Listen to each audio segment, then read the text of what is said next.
I step out the door. I know exactly where I'm going. The route is etched into my mind.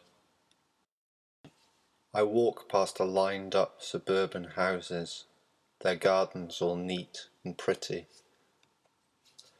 At the end of the concrete paved road lies a gravel track. I follow this track until it leads me out of the suburbs and into the countryside. I walk across an open common with a golf course nearby. As I walk past them, about to tee off, golfers watch me scornfully, as if they own the public footpath, the grass, and the sky above us. I walk down the hill towards the castle, its slowly decaying ruins a constant reminder of the past, now used as the focal point in many a tourist photo. I walk through what was once the courtyard of the castle and look out to the valley opening up beneath me. As I descend into the valley, I pick up the pace, the sloping sand dunes beneath my feet causing me to do so.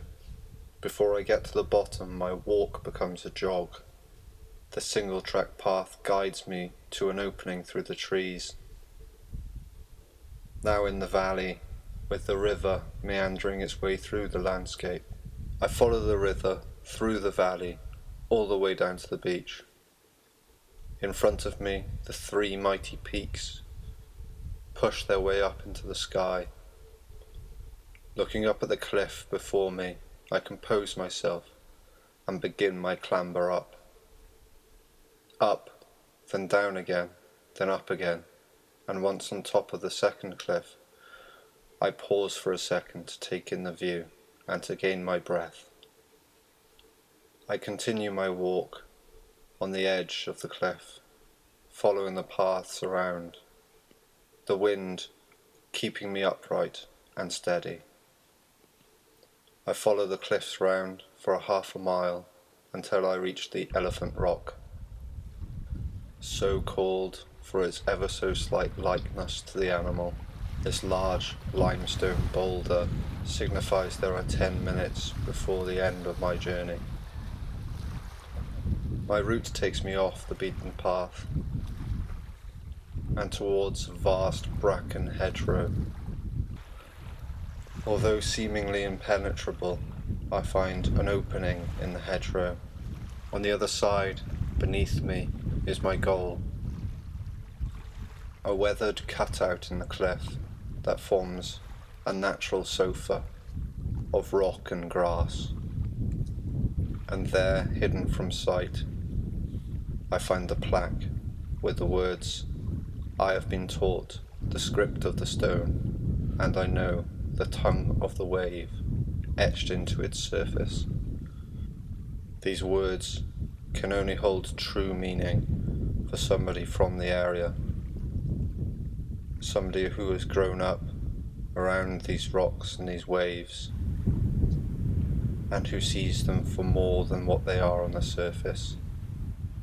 Somebody who knows that these elements are part of them. They hold a likeness and a stillness, a history that is added to each day. As I sit here on my cliff-top sofa, looking out at the stones beneath me and the waves before me, the sky above me, I think of the others that have come here before me, the artists, the poets, and indeed the photographers, all who can see the true beauty of this area, somewhere beyond the pure natural beauty of the area. I can feel the inspiration that others have gained from this area, and I wonder how I constantly get drawn back to this area. Why does it bring me here? What does it hold for me? If answers or questions. All I know is something drives me. With my camera on my back, my tripod on my shoulder, I leave. Out the door and walk to this spot. I stop and I wait. Hours I've spent here, days in my lifetime. And yet I still return to this area, return to this spot, to photograph, to stop, to wonder, to think, to feel, to breathe.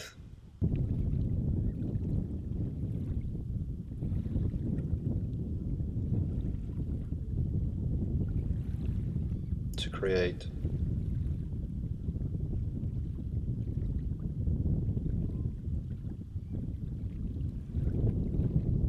To leave.